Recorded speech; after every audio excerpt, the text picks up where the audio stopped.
오늘은 예수님의 질문에 응답하는 삶이라는 제목으로 함께 은혜를 나누고자 합니다.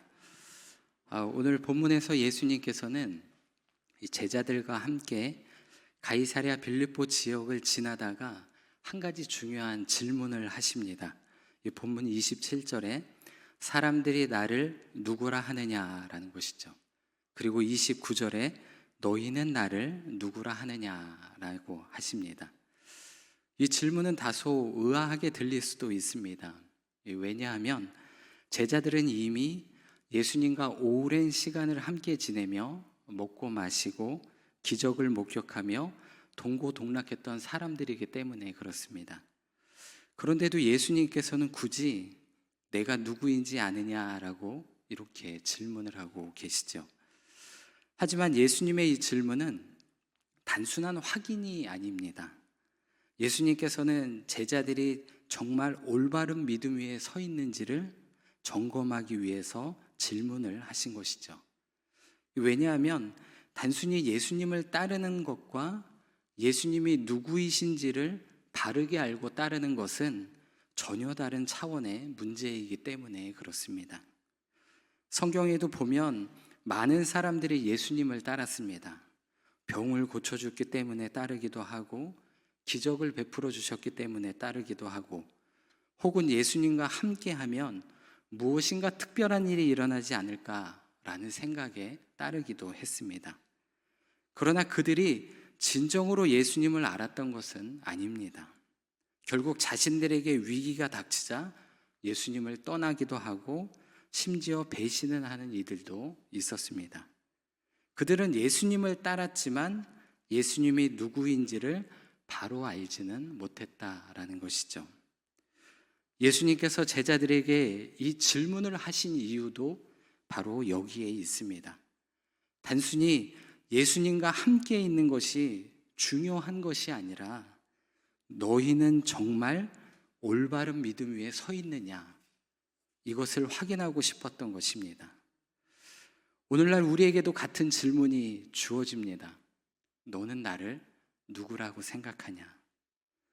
이 질문에 대한 우리의 대답이 단순히 신앙 고백에서 끝나는 것이 아니라 우리 삶 속에서 증명되고 있는지 한번 돌아보셨으면 좋겠습니다. 특히 오늘날 교회가 세상으로부터 많은 비난을 받고 있는 현실 속에서 우리는 이 질문을 더욱 진지하게 받아들였으면 좋겠습니다. 누군가가 예수 믿는 사람이 왜 그래? 라는 질문을 한다면 내가 정말 그분을 잘 알고 있는 건가? 그분의 가르침에 합당한 삶을 살아가고 있는 것일까? 한번 돌아보시길 바랍니다. 제자란 단순히 스승을 따라가는 사람이 아니라 그의 가르침을 배우고 그 질문에 올바로 응답하며 그 삶을 본받아 살아가는 사람입니다.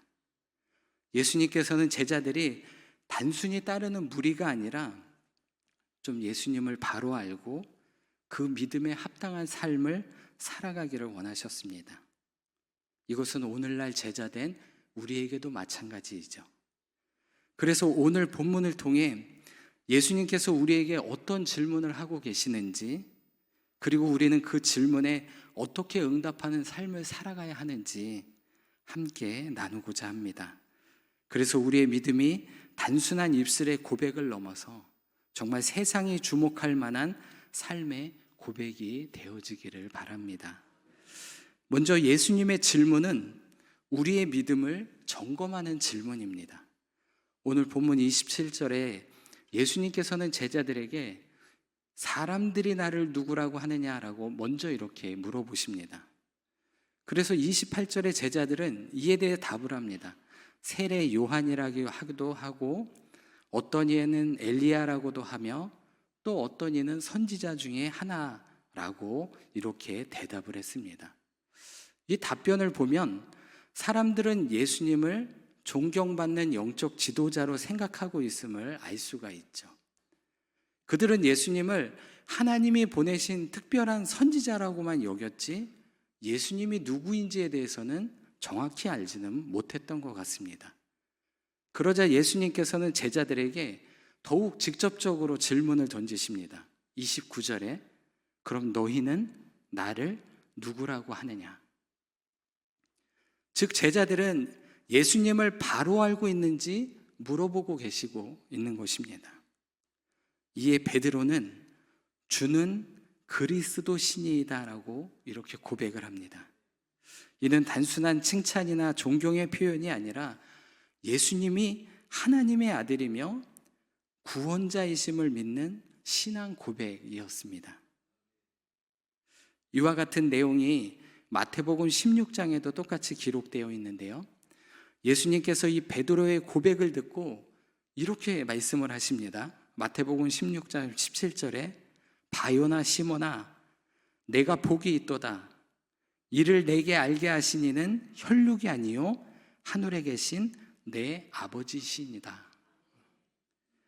예수님을 안다는 것은 단순한 인간적인 지식이 아니라 하나님께서 주시는 깨달음에서 비롯된다는 것입니다.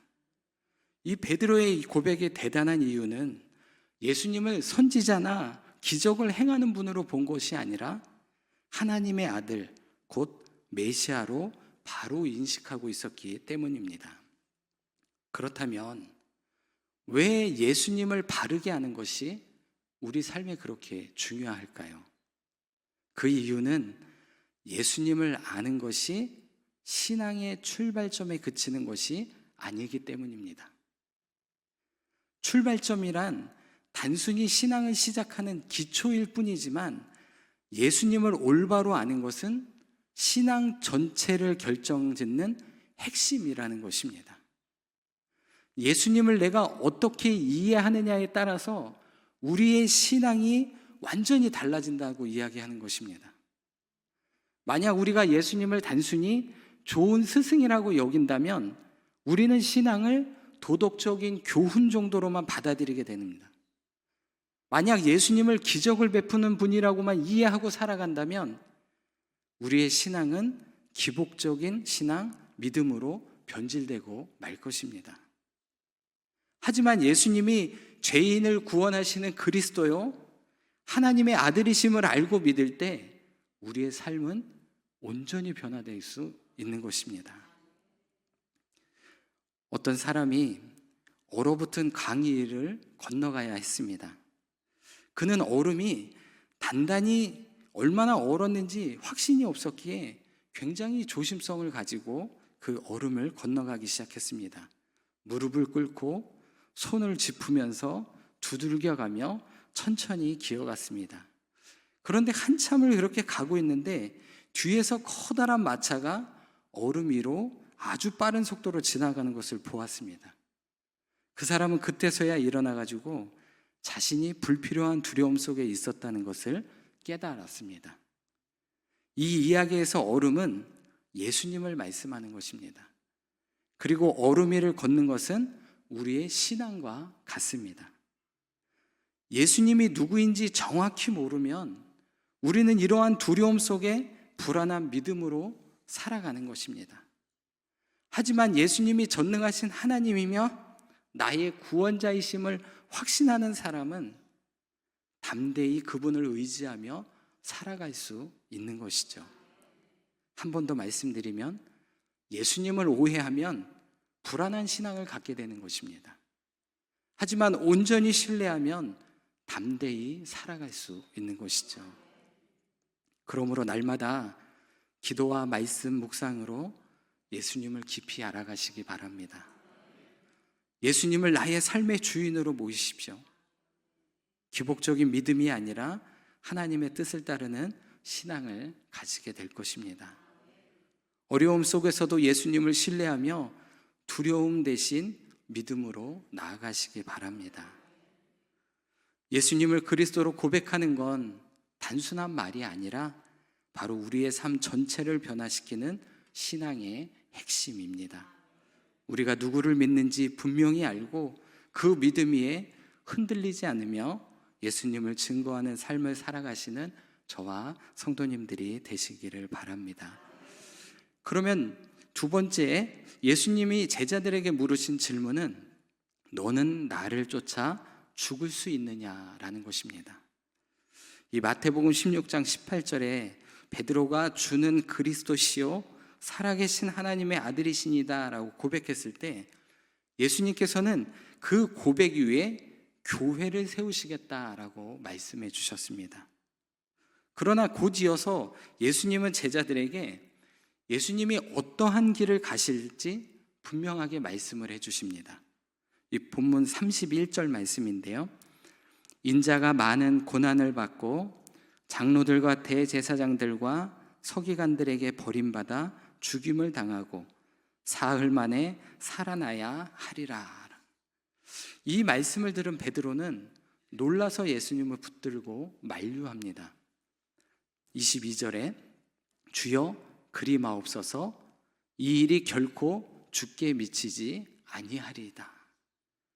그러나 예수님께서는 도리어 베드로를 꾸짖으시며 사탄아 내 뒤로 물러가라 내가 하나님의 일을 생각하지 아니하고 사람의 일을 생각하는도다 라고 말씀하십니다. 베드로의 이 고백이 잘못되었을까요? 그렇지 않습니다.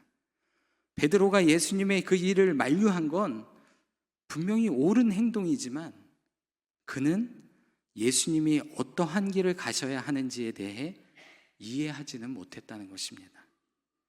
그는 고난받고 죽는 메시아 예수님을 받아들이지 못했습니다. 예수님을 따르는 길이 영광의 길이라고 생각했기 때문에 예수님이 그렇게 허무하게 돌아가신다는 이야기를 받아들일 수 없었던 것이죠.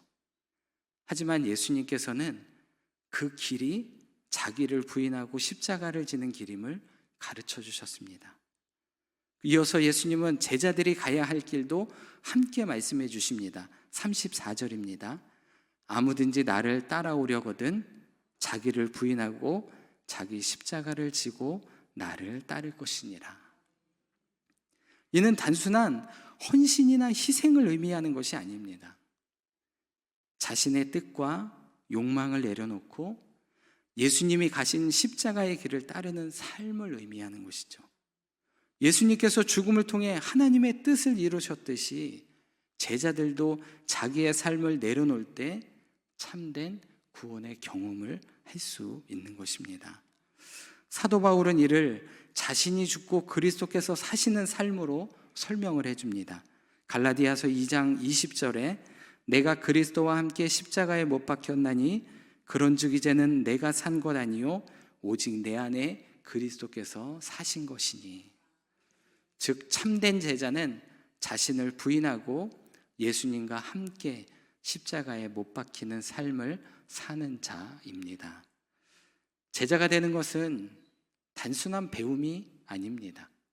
바로 자기 부인의 길을 걷는 것입니다. 헬라어로 제자라는 뜻은 이 마테테스라는 쓰는데 배우는 사람이라는 뜻입니다. 그러나 이 초대교회에서는 이 단어가 마르투스라는 말로 변경이 됩니다. 이 뜻이 순교자라는 말입니다. 즉 제자는 순교자입니다. 왜 이랬냐 하면 초대교회 성도들에게 있어서 예수님의 제자가 되는 것은 곧 자기 목숨을 내어놓는 일이기 때문에 그렇습니다. 오늘날 우리는 순교를 당하는 상황에 놓여 있지는 않습니다. 하지만 제자로서 죽어야 하는 영역은 여전히 존재합니다. 예수님이 우리에게 묻고 계십니다. 너는 나를 위해 얼마나 죽어봤냐? 남편과 아내를 위해, 부모와 자녀를 위해, 교회를 위해, 내 이웃을 위해 얼마나 자기를 부인하며 살아보았느냐? 예수님이 그리스도 되심이 십자가의 죽음에서 온전하게 드러났듯이 우리의 제자됨도 바로 자기의 부인이 자기를 확실하게 부인하고 복음을 위해 살아갈 때 드러나는 것입니다. 여러분은 이 질문 앞에 어떻게 응답하고 계십니까? 우리의 삶이 진정한 제자의 길, 십자가의 길을 따르고 있다 생각하십니까? 오늘도 예수님은 우리에게 물으십니다. 너는 나를 쫓아 죽을 수 있느냐?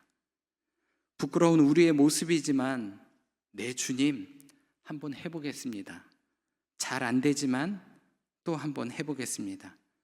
믿음 없음을 긍휼히 여겨주시고 그렇게 살 수 있도록 도와주십시오. 이렇게 고백하며 살아가는 믿음의 삶이 되어서 예수님의 그 물음에 응답하며 살아가는 저와 성도님들이 되시기를 바랍니다. 마지막 세 번째 예수님의 질문은 이 마태복음 28장 19절에 너는 모든 족속으로 제자를 삼았느냐라는 것입니다. 이 말씀은 예수님께서 부활하신 후에 제자들에게 마지막 명령으로 주신 말씀입니다. 근데 이것은 단순한 권유가 아니라 예수님을 믿고 사는 사람들에게 주어진 사명입니다. 그래서 예수님의 참 제자는 또 다른 제자를 세우는 삶을 살아야만 하는 것이죠. 제자를 세우는 건 바로 예수님의 사역의 방식이기도 했습니다. 예수님께서 공생애 동안 하신 일들 중에 가장 중요한 것은 이 12명의 제자를 세우는 일이었습니다. 예수님께서는 많은 사람들에게 복음을 전하셨지만 특별히 이 12명의 제자들에겐 집중하셨던 것을 보게 되죠. 그런데 그 중에 가룟 유다는 끝내 예수님을 떠났고 남은 11명만 사명을 감당하게 되었습니다. 생각해보면 예수님의 사역은 겨우 11명의 제자만 남기는 것처럼 보여지기도 합니다. 하지만 이 11명이 성령을 받고 복음을 전하며 또 다른 제자들을 세웠고 그 과정이 계속 이어지면서 오늘날까지 복음이 전파되게 되었습니다. 즉 예수님의 방식은 제자가 제자를 낳는 것입니다. 그러므로 제자를 세우는 일은 우리 삶에도 계속되어야만 합니다. 초대교회의 성도들도 이 사명을 이어갔습니다. 바울은 디모데후서 2장 2절에서 디모데에게 내가 많은 증인 앞에서 내게 들은 말을 충성된 사람들에게 부탁하라.